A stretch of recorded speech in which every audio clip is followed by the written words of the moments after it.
There, it's Patty. So, I have a question. Do you have any TV shows or channels that you really like to watch? I know I do. Well, I like films, so maybe HBO or Flicks, but there's also the ID channel. Ever heard of it? It's the 24-hour murder channel. Yeah, it's quite interesting if you haven't ever seen it, but it really is true stories of murder.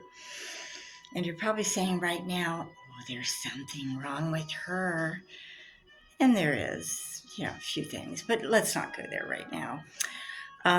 So I was watching the ID channel the other night, and Nancy Grace came on, and she was talking about the numbers of murders that are going down, especially among serial killers. And I was like, oh, you're kidding. Because I've kind of always had a fascination with the mind of a serial killer. Let's face it, they're a little wacky. So I was watching, and yeah, I mean, she was talking about how prolific they were in the 70s and 80s, and I remember that. You probably do too, because there were some darn famous serial killers that we all remembered, and they were all over the news constantly, like Ted Bundy, John Wayne Gacy, the Hillside Stranglers, two of them, yeah. BTK, ugh, he was like, the Cher of serial killers because he had that horrible nickname. Although I like the name Cher. And so I started wondering, oh my gosh, like what if I had been a serial killer? What would I have called myself? And I was thinking, oh, maybe the I'm sorry serial killer. Can you please forgive me? And here's my phone number so we can talk about this because I feel really awful now.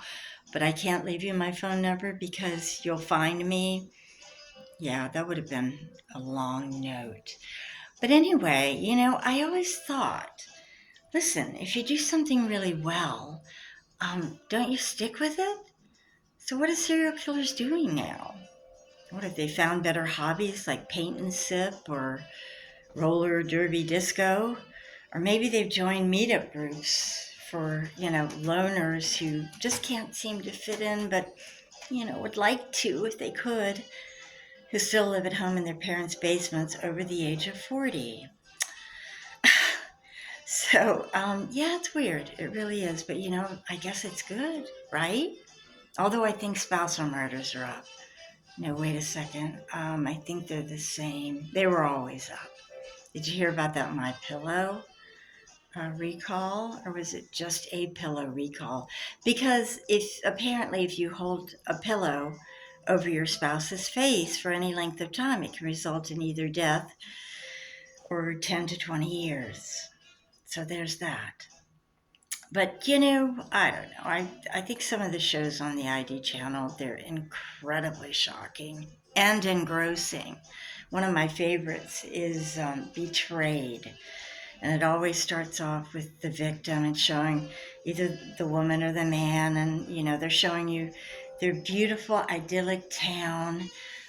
This is reenacted by an actor, of course. And they're like, this is where I live. And these are my friends, and that's my husband Bob over there, and that's my cousin, and there's the UPS driver who always says hello.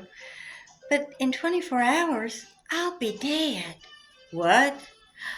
I get goosebumps when I hear that. I'm like, how can I help her?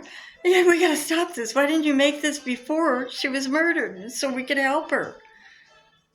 Yeah. Oh, and then there's Fear Thy Neighbor, who, I mean, I can't even watch that anymore because it starts off so lovely. I mean, like somebody moves in and they all really like each other, the next door neighbors, and little by little they start grating on each other's nerves. And then before you know it, somebody's at Target looking for a baseball and an axe, and it just doesn't end well at all. Somebody dies, maybe one, maybe a whole family. Can't even watch it. Um, but what can I say? We all have strange little quirks, right? What do you watch? Let me know. And you know what, though? It's a good thing. The numbers are down, okay? So, thumbs up for that. And we're still alive and kicking. We haven't been murdered, so that's a good thing. Take a deep breath. I feel better already. Well, thanks for joining. Let me know if you've got any special, quirky thing that you like to watch on TV. Thanks for joining.